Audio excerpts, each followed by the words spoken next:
Michigan, I'm happy for you. Washington, Jacksonville, among others, I feel for you. But hello again, everyone, back to Sports Overview Topics here on the channel. I'm your host, Joe True and Love. Well, the playoffs are starting on Saturday. The NFL regular season is now in the books. So, transition period from talking points on the podcast. That's the fun thing about the sports world when it comes to the seasons. When one season ends, you can start to pivot a little more to another. So, thing I like about the podcast is, yes, it's called sports, but I want to breathe into the seasons. With basketball, it starts in the fall, but then it's a long season that pivots to the end of summer or the middle of summer. With football, it's not as long as a season, but it starts in the fall and then, wintertime. But nonetheless, the NFL regular season is at an end. Playoffs start on Saturday, and we'll go over the final week of regular season before we move into preview of predictions for playoffs, which will begin on Thursday. But I can talk about the national championship as well with Michigan, Washington. Talk about some basketball news, some crucial injuries, some to look out for. But some good talking points on the podcast. Next week is UFC 297, so I'll cover that next week as well. But anyways, guys, thank you all for joining me. Guys, see all the pop-ups or whatever you can find on the channel. Subscribe, one corner, like another, notification bell, etc. All that jazz. But thank you guys. And once again, let's get started. So, first of all, I wouldn't say it was a pretty week of picks for NFL Week 18. Want to finish strong, and depending on what you think, 11-5 for episode 184 of Sports Overview Topics. I'd say it was a fine week of picks. Some upsets, some not, but unless we shall go over the games before we go over some of the news. And of course, one of the big talking points, etc., going about at the end of regular season is, of course, who gets fired, who gets hired. So, first, let's go over the games that pivoted from Saturday and Sunday. So, starters. So, Steelers win, get some help, you're in.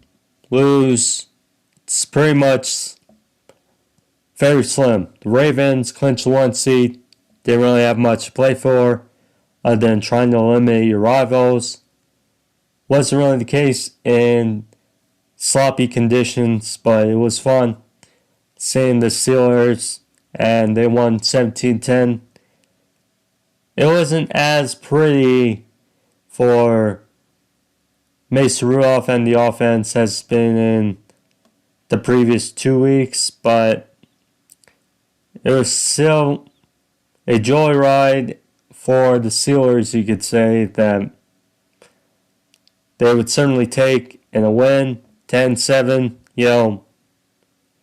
When they lost 3 straight to, including loss to the Cardinals and the Patriots, it was looking bleak. And, 7-7, people again questioning, could Mike Tomlin's streak of non-losing seasons come to an end? All those people claiming that he should be gone and fired. Quickly, that was put to a halt. 3 straight wins, solid performances from the offense.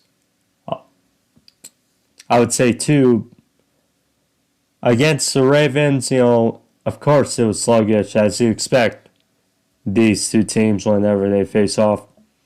But still was needed more, turnovers, both sides, and 17-10 for the Steelers. So they completed step 1. Step 2, and it was an unlikely scenario. If they had it, would have helped. A tie from Texans and the Colts was not the case, as Texans won in a more stylish game, you could say, than Steelers and the Ravens. So it was a fun one. 23-19 Texans. Colts tried to impose their will early, and they had a long, sustainable drive, but ultimately sub for 3. And then CJ Stroud, first play of the game to Nico Collins, who had a great day, almost 200 yards receiving. Great job at him. But it was the plays by CJ Stroud keeping him in the game, and the defense, despite Will Anderson in and out of the lineup, certainly did their job. And then, missed kicks from both sides. But in the end, 23-17, Colts picking up a drive to potentially win the game, or at least take the lead. Down near the red zone, 4th and 1. Jonathan Taylor, just made 3rd and 1 or 4th and 1, or made short yardage. He's taken out for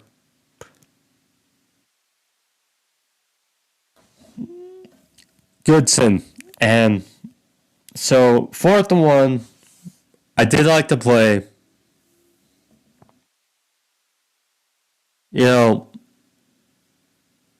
Jonathan Taylor talked about it. Incorrect.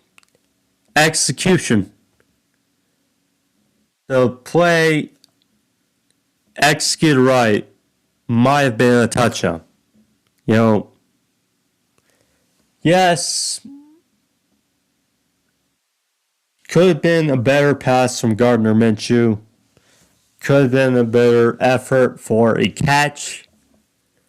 But at the same time, nonetheless, incomplete pass, dropped it, 4th down. That timeout was pivotal because they could only stop the clock twice. Then after, and Texans really could round the clock, and there you go, 23-19. Texans, the other hand, won. They're in the playoffs. Get some help. They win the division. As we go to Sunday. So,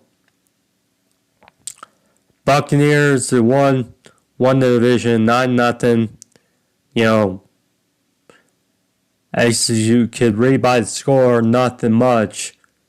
So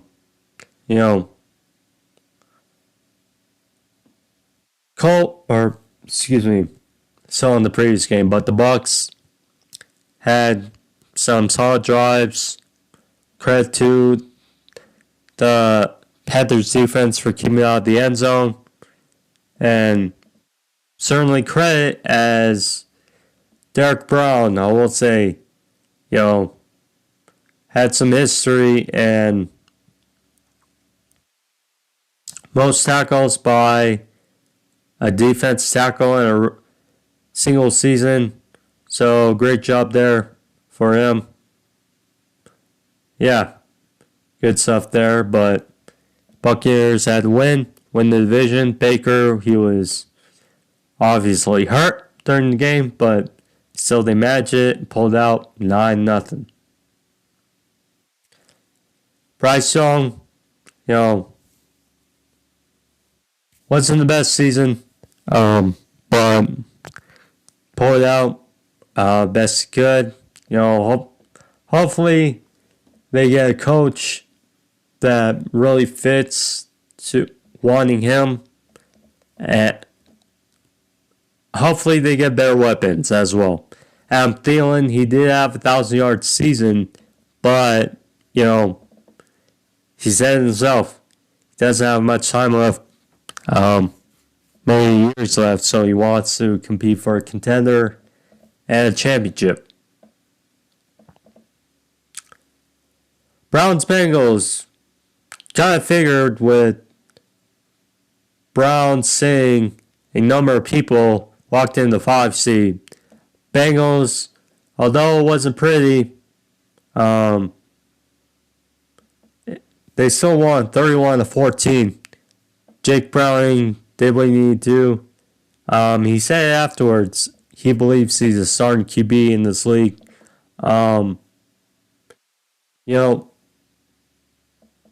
I'd say so. With the right team, he's not a top 10 guy, but he can certainly,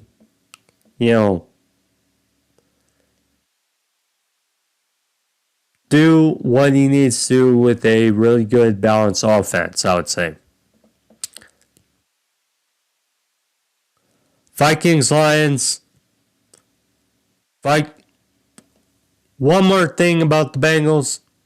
First year, or first end of regular season, where a division, everyone fishes above 500. Now, obviously, the extra game provides ease in that, because based on last week, Bengals would have finished 8-8. And now, if last week was the last week, would they probably have played with more urgency against Chiefs? Probably, but here's there. Vikings, Lions. Vikings, you could tell, had a slim chance at the playoffs, but a slim chance. Didn't do their job, though, in winning. Lions wanted to go into the playoffs on a right step, or on the right foot. Costly, though, as Sam Laporta hyperextended his knee, who had a solid rookie season, one of the best, and Khalif Raymond, one of their receivers. So it's not a question, but they did their job, 30-20. They are the 3 seed. Yeah. Funny thing, though, is think about hindsight's 2020, and yes, 49ers benched some people, but for the Rams game, because the 1 seed. But if you think about if the Lions had won that game, versus the Cowboys, then they'd be the 1 seed right now. Again, hindsight's 2020, but yeah. Saints. It's been an up and down season for the Saints, but managed to finish on a high note, 9-8. Falcons gave a fight. It was 17-7, but after that, it was all Saints from there. You know, I'll talk about the incident after I go over the game. So yeah, 9-8. Saints needed help from Panthers to win the division. Didn't get it, but 9-8. Credit to the Saints for sticking in it, and yeah, could have still made the wild card, but that is not the case. Jaguars. After woes and collapse, I still had a chance. Win, you win the division. Lose, you're out of the playoffs. 28-20 Titans. Seems like it's Derrick Henry's last game for the Titans. He went out on a high note. 28-20. Had over $130 yards. Had a heck of a job, Ryan Tannehill. Besides a pick, did a solid job passing. And the absence of Will Levis. They played spoiler. The way the Jags won the division last year, they end the Wolves for Jags this year. Seahawks finished fondly, I would say fondly, in the desert, winning 21-20 over the Cardinals. That great throw, I gotta say, from Geno Smith to Tyler Lockett, and then that 2-point conversion to get the lead. That was sound. Now the Cardinals still had a chance, or a number of chances late. Missed 2 field goals. Matt Prater. That sucks, yeah. Seahawks won 9-8. It's funny, since the Russell Wilson trade, 2 seasons, 9-8 for the Seahawks. Credit to them. Bears-Packers. Packers win and in over your rival Bears. They did just that. Wasn't pretty, but 17-9 over the Bears. Jordan Love,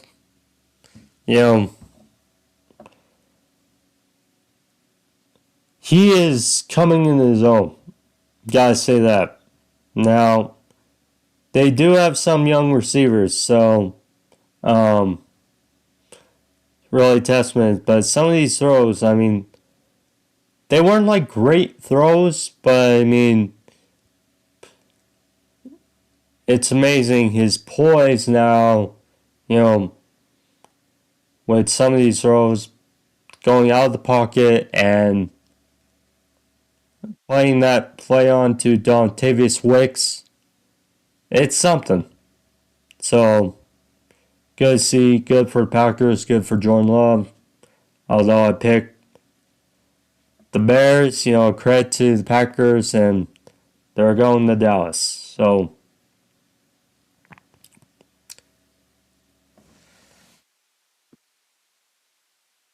this was a hard game to pick, especially without Patrick Mahomes and Travis Kelce.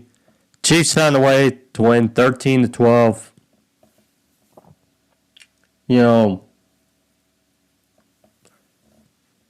Easton Stick and the Chargers offense, had an opportunity to almost seal the game. They were down inside the 5-yard line and had to sell for 3 for a 2-point lead. But that big run by Blaine Gabbert at the end set him up to hit the ultimately game-winning field goal, 13-12. Yeah, I mean, missed opportunities by the Chargers, and Ethan sick. That fumble that resulted in the scoop and score. Yeah, selling for 3. Yeah. Well, Antonio Pierce and the Raiders finish off on a high note, beating the Broncos 27-14. Finish up 8-9. Antonio Pierce finished up 5-4. Interim head coach, decent job. The defense has certainly shown better. Credit to the competition, but whether it's Patrick Graham, Antonio Pierce, Rob Ryan, that defensive staff has certainly been stout. Yes, they played as well against Jared Stidham, but found a way. Aiden O'Connell, rookie season, I'd say he also deserves a chance to be the starter next year.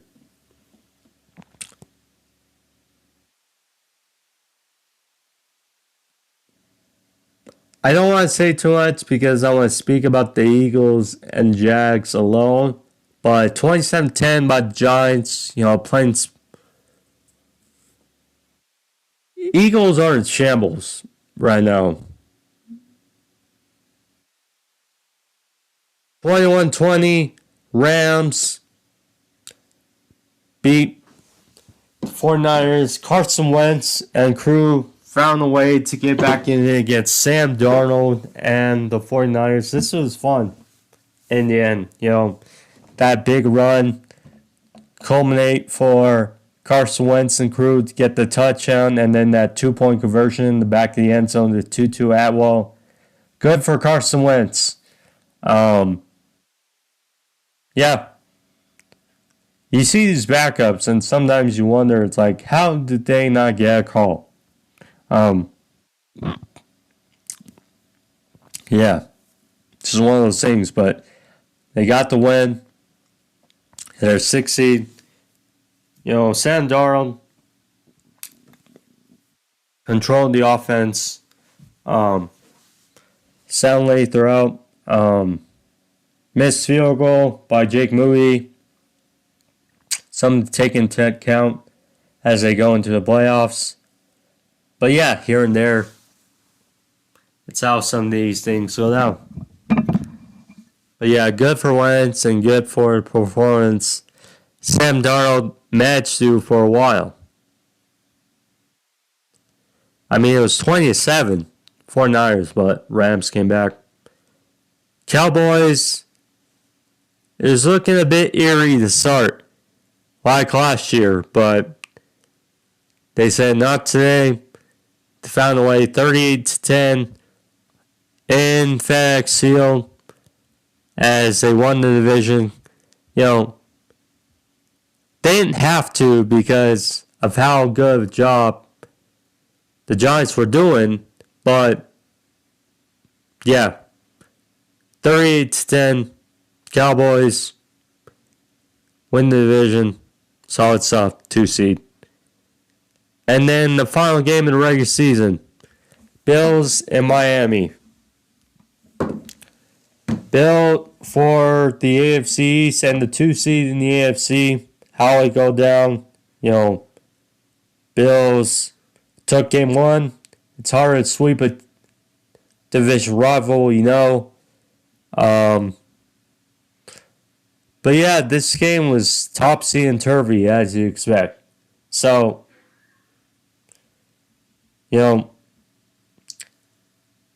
Miami, and this is going to be an issue going forward in the playoffs. Already we're without Bradley Chubb, Jalen Phillips, Jalen Waddle, Raheem Mostert.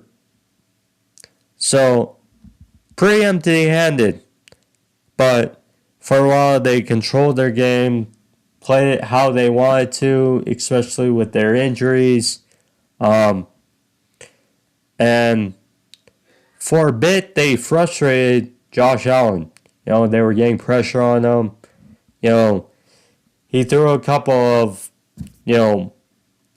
curveballs, kind of, because that's kind of how Josh Allen works. Sometimes it goes good, sometimes it doesn't. Clearly has that Brett Favre in him, in that mistake kind of world. But after the 2 picks, he kind of settled in. Managed to get a nice drive. Another prayer ball to Stephon Diggs, which set him nicely. And then all of that went off Van Ginkel's helmet and managed to be caught in the back of the end zone. That was unique stuff. And then drive at the end where Josh Allen kind of forced it into Ty Johnson, try to tie it up, and stop short at the 1. But you could tell some momentum was for the Bills. The Dolphins, they were fragmented. They could not score in the second half. I will say credit to the Bills defense. I mean, you got Ed Oliver, who's coming into a very good tier now in defensive tackles, defensive linemen. I mean, you got Greg Rousseau. You got some solid folks on defense. So, yeah, kudos there. AJ Epinesa, unfortunately, he suffered that injury, but, he was having a solid year. But the defense played stout throughout pretty much the whole game. And then in the fourth quarter, felt like the Bills needed a spark. And how does that kick return happen? Deontay Hardy, former Pro Bowler with the Saints. Crazy how things happen, but yeah, that block into that injury, which opened up things kind of for Hardy. Miscommunication, but nonetheless provide the hole for Hardy to explode and get that touchdown, which in essence tied up. And he felt like momentum was on their side. And then Bills get another stop. Bills provide for another touchdown drive. This time to Dawson Knox. And,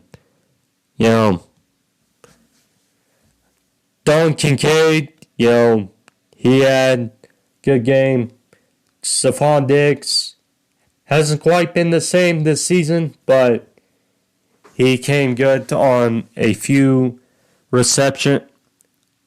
number of good receptions, so kudos from there.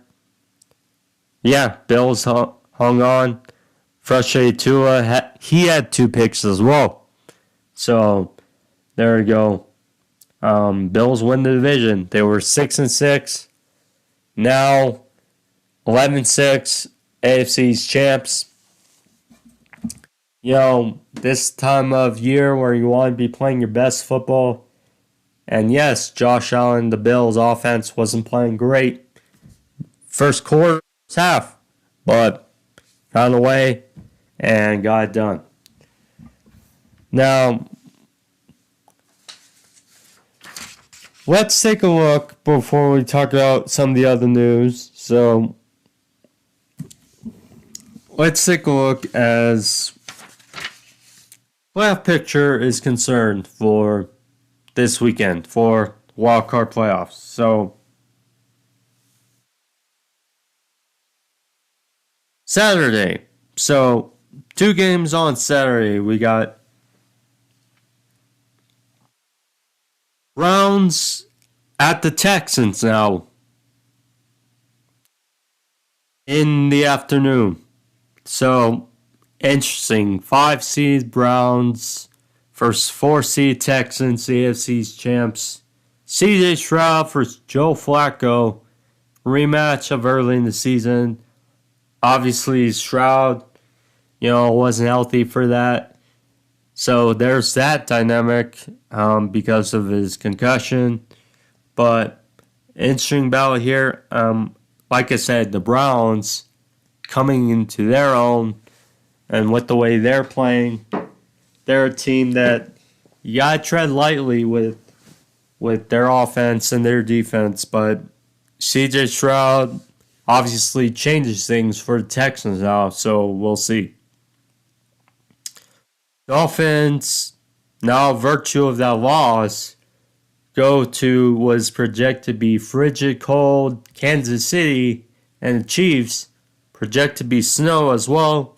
So that should be a fun game in Arrowhead. Tyreek Hill, that factor going back to Arrowhead. The game earlier was in Germany, so there's that factor. Hopefully for Miami's sake, Raheem Mostert and Jalen Waddle may be able to play. We'll see. Because, those factors very much are in. Certainly, they're a different offense with them on the field. Then Sunday, 3 intriguing games on Sunday. So we got the Bills now hosting the Steelers. 2 seed for 7 seed. Steelers not dead. They got a chance. They made it into the race. They made it in the tournament. Going to Buffalo, which is also projected to be frigid cold and possibly some wind and some snow. We'll see. But Steelers have life. Bills, arguably the hottest team going to the playoffs. We'll see.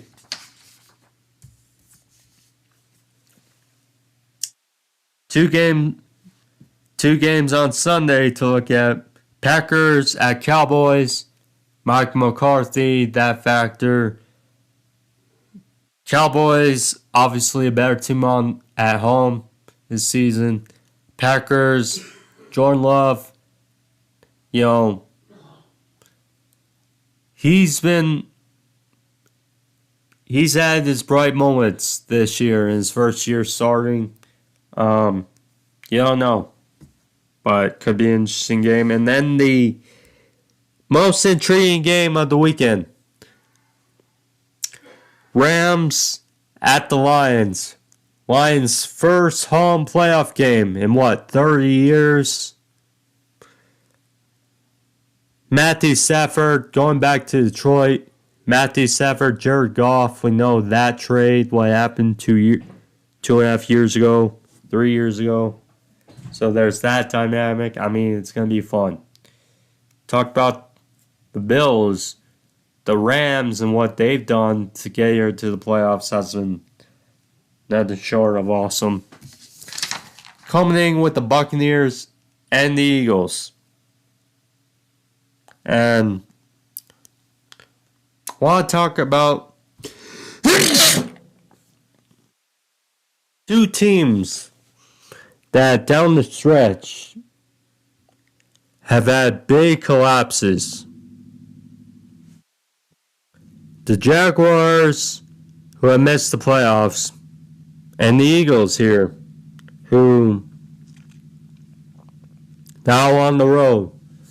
So are in the tournament, but they are sinking right now. So the Eagles 10-1, now 11-6, have lost 5 of the last 6 games, And now it feels like they're banged up. You know, if there was a team it looked like already, it looked like they could. I know you want to win the division, but at the same time, you want to be well rested going to playoffs. And now, Jalen Hurts, he banged up his finger. You know, A.J. Brown, he's got the knee issue. Devontae Smith didn't play against Giants. DeAndre Swift, he was sick. You know, just it's worrisome for that team. And now Sidney Brown as well, he tore his ACL. I mean, we talked about the Bill.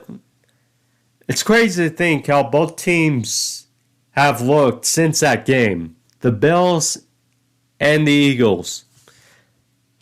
Because, like, the Eagles won that game.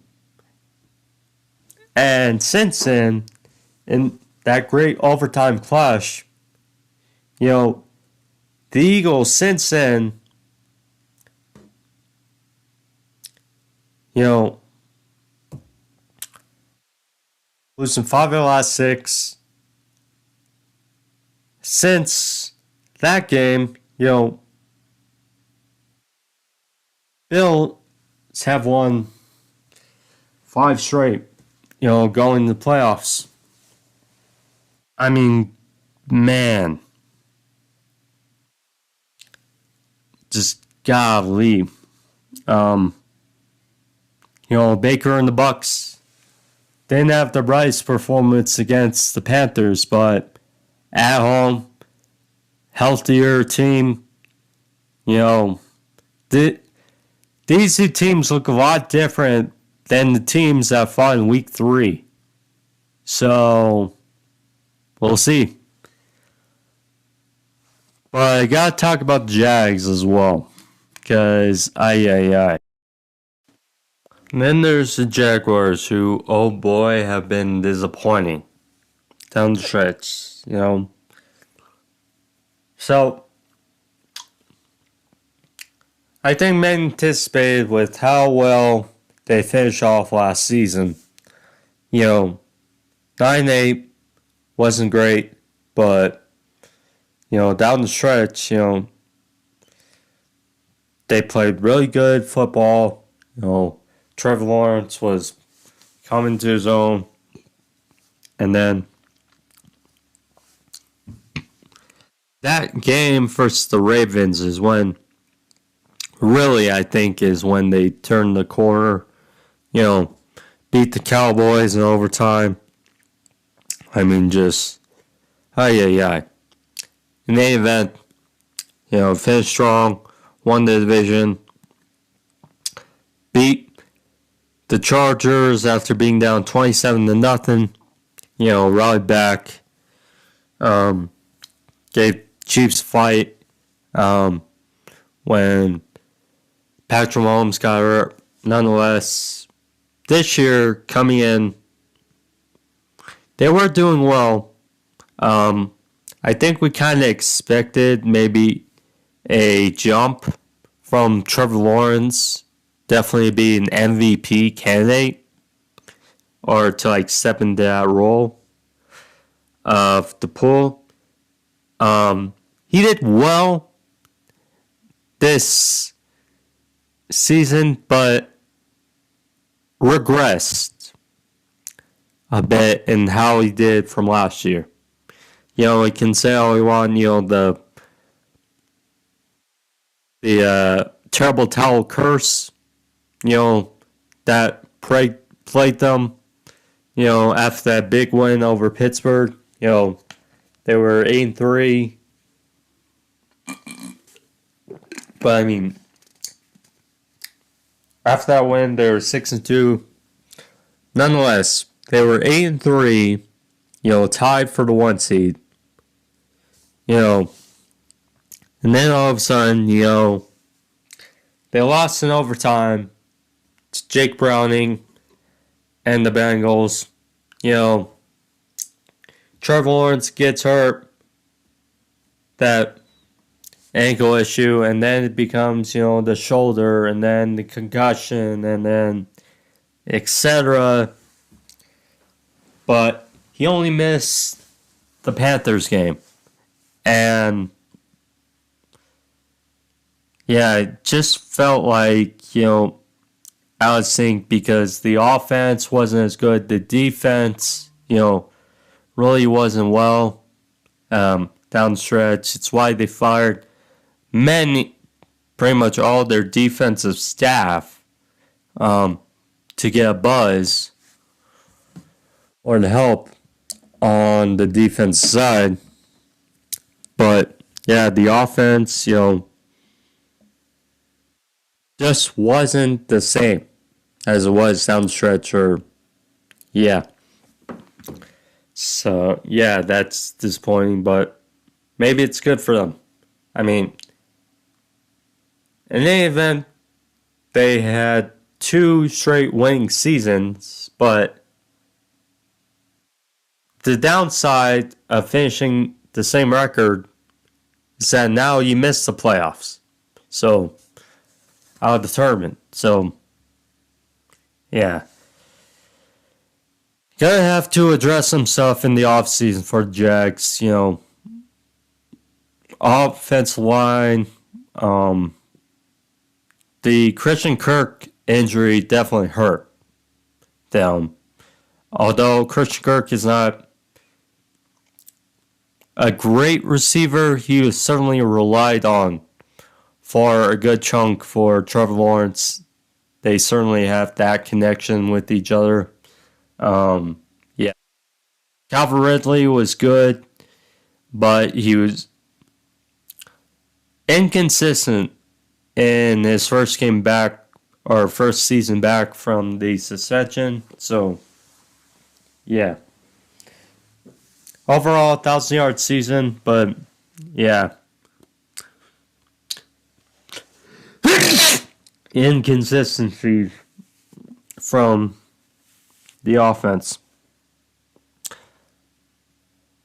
So before we talk about the news, let's divulge in for Michigan. Michigan, it's been 26 years. 26, 27 years. Either way, it's been a while. Over half a century, or a quarter of a century, since the state of Michigan, or the alma mater of Michigan, has been declared college football national champions.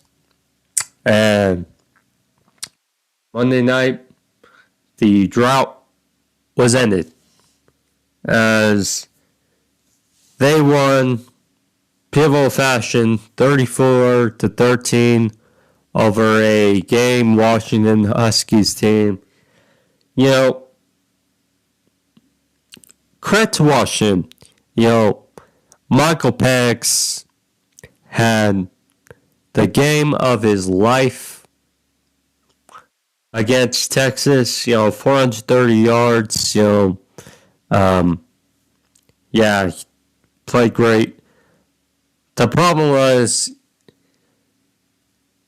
so I said a bunch, and I think many would agree, said the same, Texas thought was going to be able to get some pressure on Penix. That was not the case, as he carved them up. So, I think many of us had the same mentality of, if Michigan gets pressure on Penix, they'll win. And they did get pressure early on, and they were able to void for a while. I mean, it was 20-13, in the fourth quarter.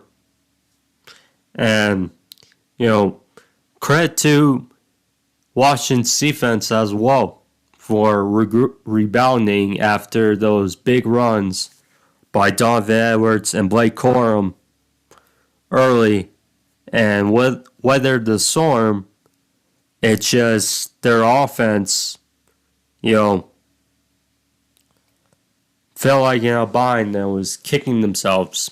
Now, I will say, because,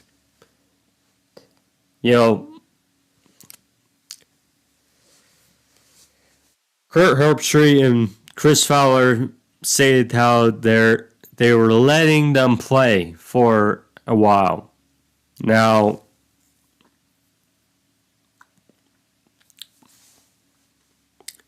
at the end of the day, there were penalties that were missed, definitely for Michigan.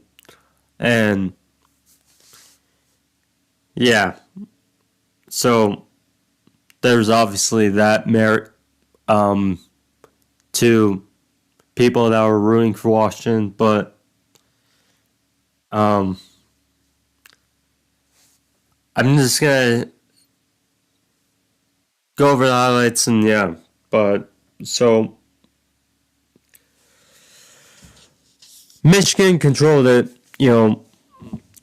for a while, big run by two big runs by Donovan Edwards for touchdowns, and then the big one by Corum. But I think many agreed, where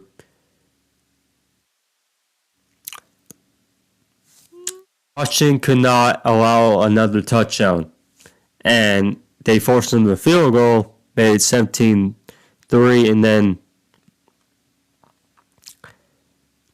right before halftime, Washington scored a touchdown to make it a one-score game, and then, going into halftime, getting the ball to start the second half, think, okay, Washington has some momentum. Then, next thing you know, pressure provides, and Penix throws a pick to Will Johnson, who, great corner. Happy that he's still going to be there next year. He picked off Penix and is set for a field goal, but still 2-score lead now. Again, Michigan can breathe a little bit. But,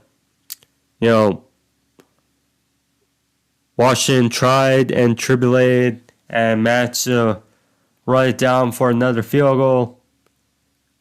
Kind of was stalemate throughout most of the third quarter. And starting on the fourth, then, yes, there was holding. But this was a drive that really felt wanted for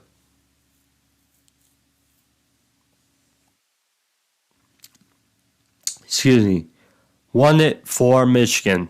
So you just felt like, with the way they were going, like, if Michigan was able to get some points on this drive, you felt like the game kind of was over. And then a big pass from Penix J.J. McCarthy to Colson Loveland. Big game by Loveland. He was the leading receiver on the night. Obviously, McCarthy didn't have to do much in the passing game, but he didn't need to. But yeah, it was a great pass throwing to Loveland. He obviously did the rest. And then pass out to Roman Wilson, which really set them up nicely inside the red area. And then touchdown by Blake Corum, which really felt like that was the game. Now, credit to Penix and credit to Washington. They still tried to fight, tried to make a game out of it, and fought near the red zone. But a pick on fourth down to Sandersville, brought back to deep Washington territory, allowed for a Blake Corum touchdown a few plays later. That was really what sealed it. And Michigan, after over a quarter century, is now recognized as college football national champions. Their first undisputed national championship in almost 100 years. I think they said since 48 or something. Anywho, but solid job by Michigan. Jim Harbaugh, like I said, Blake Corum, Donovan Edwards, J.J. McCarthy, who didn't have too much, but he made some throws and key runs at the end. Mason Graham, Will Johnson, tons of studs on the team that for next year it's going to be a different looking team. That's why I kind of felt like it was a must win for Michigan, because either was now or bust. And they capitalized. Credit to them. And for Washington, sucks as stings, undefeated to this point, played great, Michael Penix played great against Oregon twice, played best game of his college career against Texas, but the pressure and, yes, there were calls that were not called, but pressure is ultimately what did it for Michigan. Their physicality in the run game. It was good to see for Michigan, certainly. Obviously, we don't know where. With Harbaugh, it's to be determined whether he goes to the NFL or stays at Michigan. Either way, happy for him. Came close to a Super Bowl with the Niners. It was a long road with Michigan, but finally did it. Obviously, there's going to be the whole cheating and whatnot, but at the end of the day, they won the national championship. So there was that.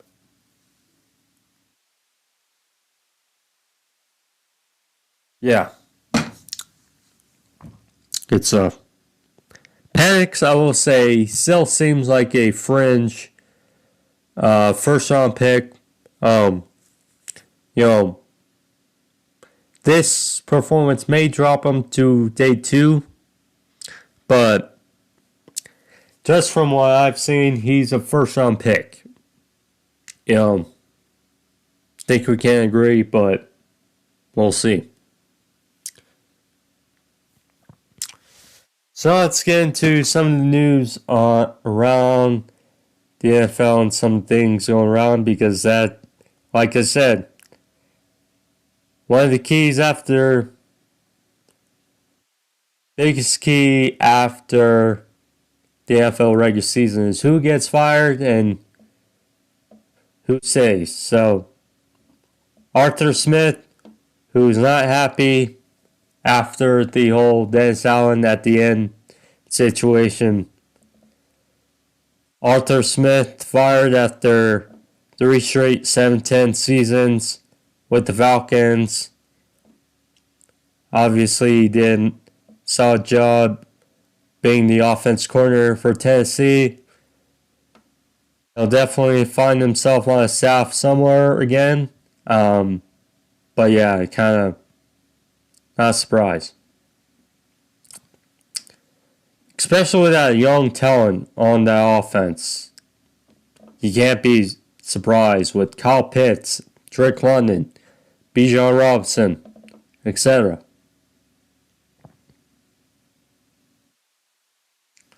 Ron Rivera, very seasoned veteran coach. One of the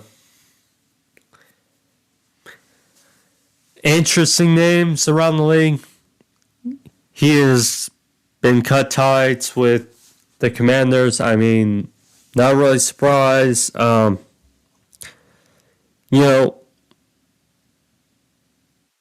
he took over the Commanders, it was in a weird state because, with the whole Alex Smith issue, his injury, and then, just all trying to find a quarterback, and I mean, saw what he was able to do with the Panthers, but yeah, this role and how he was with the Commanders, it just didn't sit greatly with the number of quarterbacks. And then this year, they trade Chase Young, who is on contributing nicely to the 49ers. Montez Sweat, who is a Pro Bowler for the Bears. Jack Del Rio getting fired. I mean, it was not a nicely put end to Ron Rivera's tenure in Washington, certainly.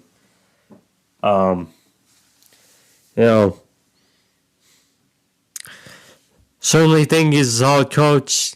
He definitely didn't have a great record with Washington. When they won the division in the pandemic, they weren't even 500. So there's that. But I mean, not a surprising move at all.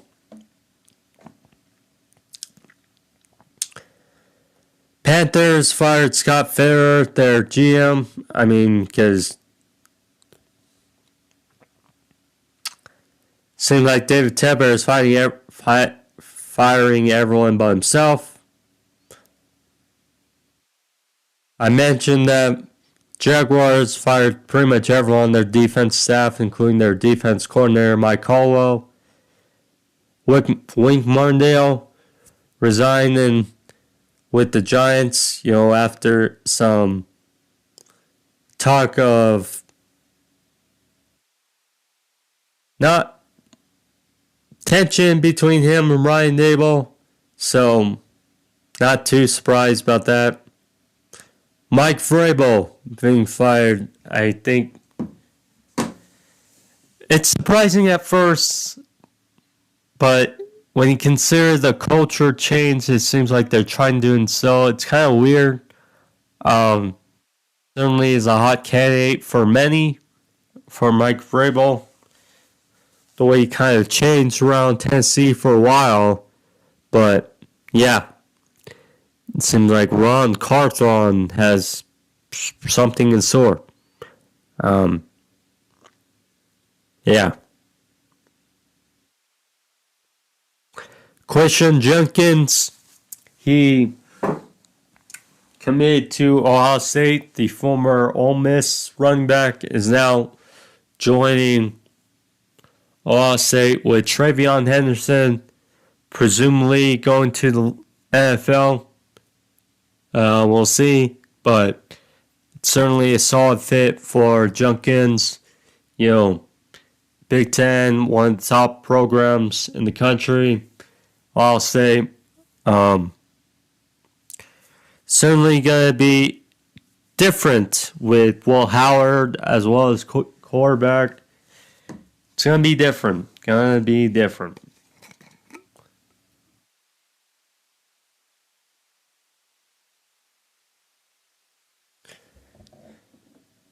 been a roller coaster already for the Memphis Grizzlies this season, with John Morant's suspension, him coming back, and they looked well when he was playing.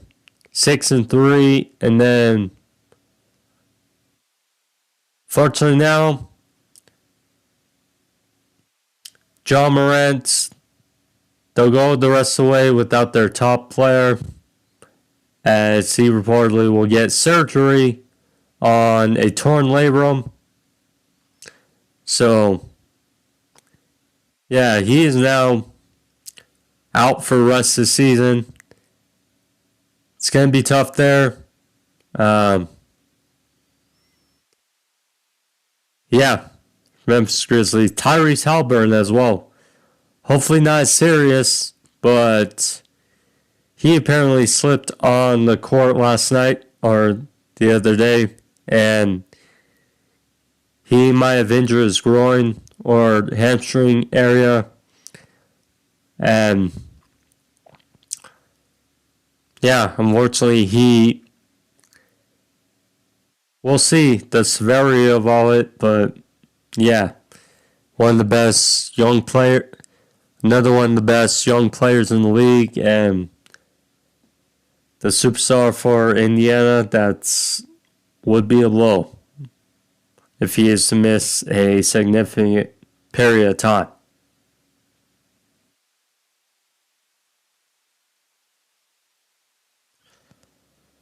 Toronto Maple Leafs signed William Nylander to an 8-year, $92 million deal to be with Austin Matthews. Great stuff there. Interesting stuff. How Nylander coming off back-to-back 8-point seasons, gonna be unique. Putting salary in few really good players. We'll see how it goes, but yeah, close there. That's pretty much all it for now, but we shall go over picks and stuff on Thursday, the next, video, so keep in mind for that. But thank you guys all for joining me. Yeah, talked about a bunch with football, a little bit of basketball, and going forward. So, yeah, guys like this video, leave a like, leave a thumbs up. How about the video? Help the channel.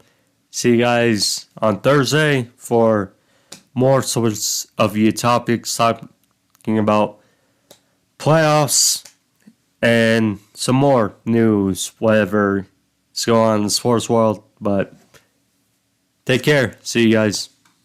Peace.